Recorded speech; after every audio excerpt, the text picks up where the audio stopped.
Our next guest is a studio anchor and correspondent in RT's Washington, D.C. bureau, otherwise known as Russia Today. And as the host of her own show, Breaking the Set, she cuts through the false left-right paradigm and pre-established narrative set in the corporate news and political establishment.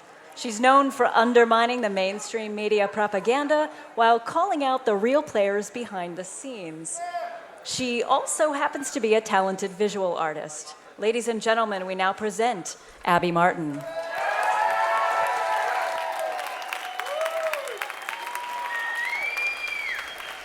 Candidates, the corporatocracy. I can't wait for this to be over. Word. New York Times, welcome to the This Administration Has No Credibility Club. Remind me again why it is that people are worshiping kings and queens in the year 2013. So I have a novel idea. Instead of blaming the whistleblower for trying to evade death by way of the Espionage Act, you actually talk about what the NSA revelations are. In a constitutional republic democracy, this is not informed consent by those who are governed. This is manufactured consent, and I would actually argue it's coerced consent in secret. Guys, this is not about safety. It's not about terrorism. This is about chilling dissent and controlling society. Live, die, die, die. Isn't he dead already? You can't conduct these kinds of wars around the world, killing innocent people in the pursuit of a few bad guys, and pretend that it's not going to come back to hurt you. Did you find the logic flawed now, looking back? Do you regret your vote to invade and occupy a country to find one man? See, we ought to be critical of highly concentrated forms of power wherever we find it, because that kind of power is usually subject to chronic abuse. Hello, Abby. I'm Stephanie from Nestle. We saw the video you posted on YouTube criticizing Nestle over water. So here's our response. Walmart's also been described as an economic Death Star, destroying everything in its path, leaving behind nothing more than a homogeneous wasteland. So the harmless activist is now the criminal, yet actual criminal banksters run free.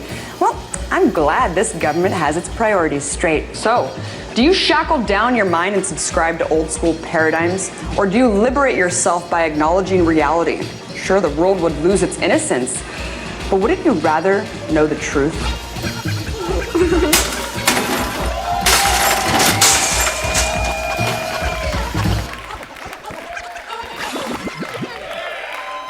What's up?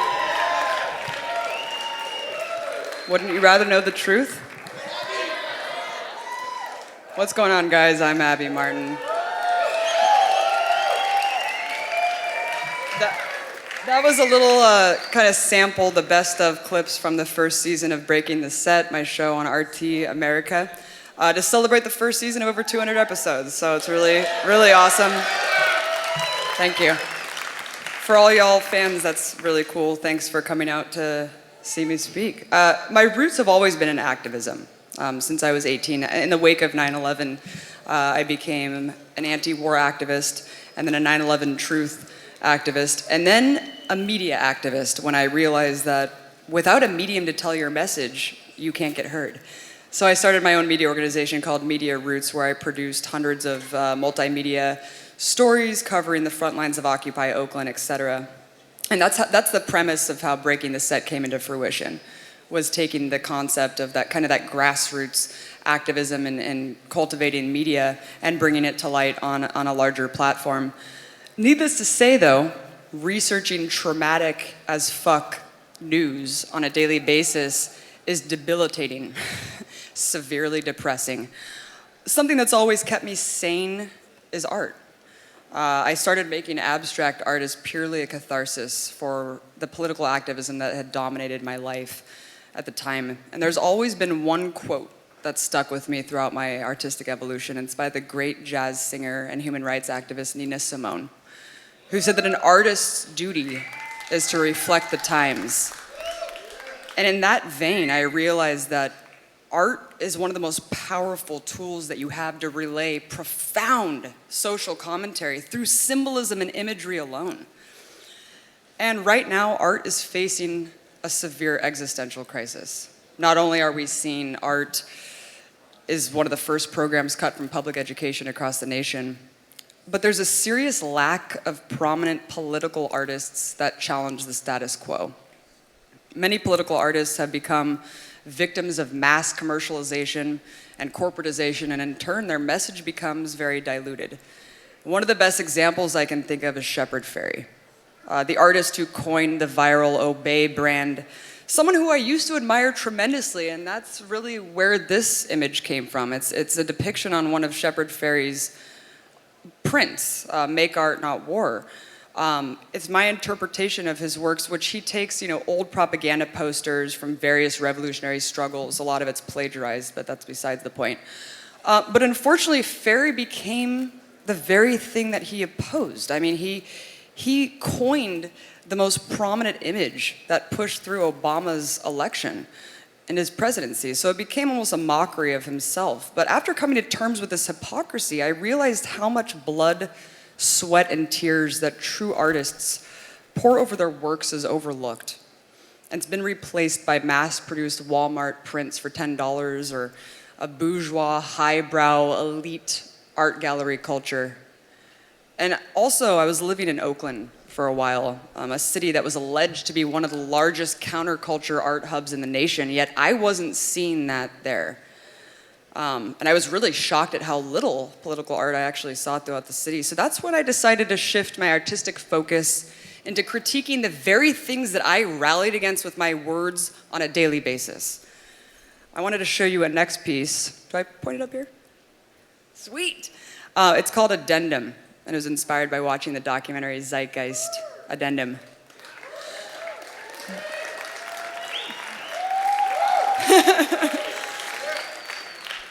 When I saw that movie, I mean, it's a total mindfuck, but when I saw it, lucidly broke down so many obvious and blatant truths about the system that we live under, the real economic system in which we live. I wanted Addendum to symbolize the rotating mask of a sitting president, placed for the world to see, while the banking system, the Federal Reserve, along with other corporate figureheads who remain unelected, yield extraordinary influence over domestic and foreign policy from behind the curtain of a faux democracy. So there's Bush with "In God We Trust," and it just shows kind of this religious dogma that perpetuates this narrative when really the banking is kind of controlling this puppetry.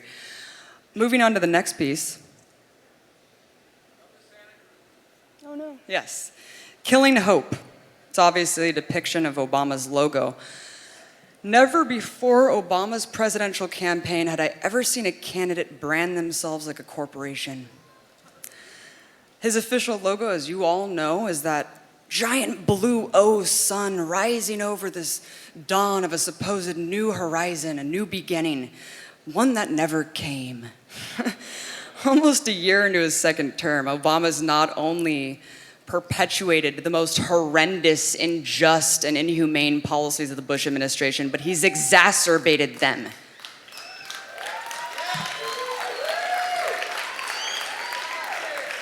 My interpretation of his logo is where the American stripes are spilling into a deep pool of blood, one that represents the carnage and death that has been a result of his horrendous policies. It also represents the slow death of the false sense of hope that his campaign galvanized. Broken promise after broken promise. People are finally breaking out of that baseless propaganda and empty rhetoric and realizing that true change can only come through peace, love, strength, not a marketing campaign financed by bloodthirsty military contractors and corrupt banks.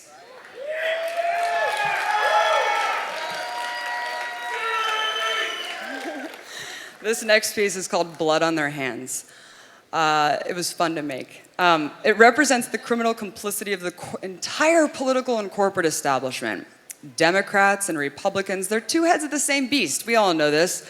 And the two-party dictatorship is really this false choice presented to us by the real rulers, the corporatocracy. They're unelected. And one that keeps the masses enslaved and raping and pillaging the earth for profit. And another collage, this is when I started to do collage work, but this one's called Dystopia. This is depicting kind of a post-apocalyptic future of a total police and surveillance state where the people are modern-day proles and Obama is a proud figurehead for it. This one I made in the wake of the BP oil spill. It's called BP's Holocaust of Sea Creatures. And I was really deeply impacted by the Deepwater Horizon explosion and the subsequent toxifying of the Gulf Coast with millions of gallons of crude oil.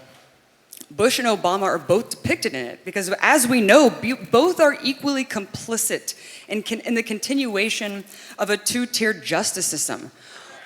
One where corporations like BP can poison the world's oceans. Yet instead of getting punished, they're rewarded with more government contracts. We saw this in the wake of the spill, where BP continued to get government contracts. In fact, they were the Pentagon's main oil and gas provider. I mean, how fucked up is that? Meanwhile, the critters of the ocean, all the fish, all the critters of the ocean are suffering. No one's left to speak for them. It pisses me off, sorry.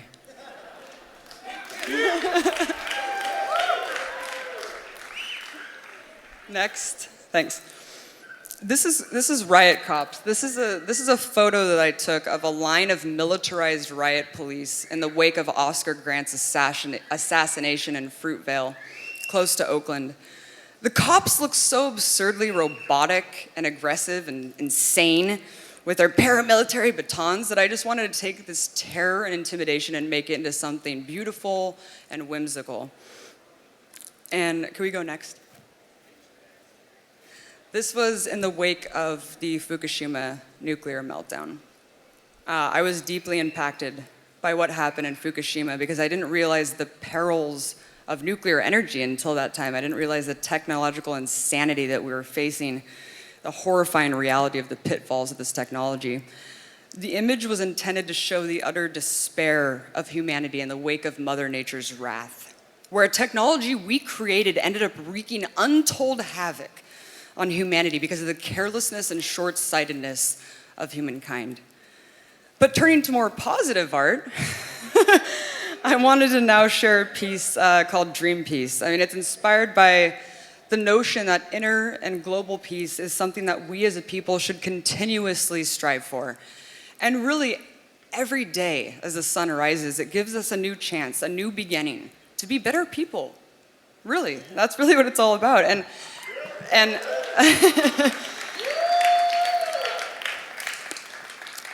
the next piece is called Earth Awakening. It looks like it's the product of an acid trip, which it probably was. But it's really intended to show the beauty of this planet and all of life's forms. I wanted to relay this explosion of consciousness and love, a vision that connects all of us together in all the cycles of life and death and everything in between. And lastly, the next image I wanted to show is called Universal Consciousness. I believe in a future where we can align ourselves together to expand and broaden our collective consciousness, and not just to advance and secure this planet's survival, but also to acknowledge that our lives are merely a blip in the planetary cycle of the universe. Life is about something greater than me, than you, than anyone. And sometimes it helps to realize how small we truly are in the grand scheme of everything. At the end of the day, the truth is the meaning of everything that I just showed you is really hard to articulate because language is so limiting. And art is really just a window into someone else's soul. And it's also a window into your own. Because all art is a question mark that only you know the answer to. But in the broader picture, the warped value system in which we live has conditioned us to consider art as something unattainable, as something unapproachable, as a rich man's hobby, like President Bush. Because the powers that be know that only through artistic expression and imagination, which go hand in hand, can we envision a better world and work to create one. If you're passionate about something, it is in part your responsibility to express that passion and reflect it in the medium that speaks most to you. So I implore all of you to heed the great Nina Simone's advice. In a world so corrupt with so much injustice, is it not our duty to reflect the ugly truths instead of feeding into the very institutions that work to suppress them? And is it not our duty to imagine something greater that we know is possible, that we all deserve for the sake of the planet, and relay that vision to change and inspire the world. Thank you.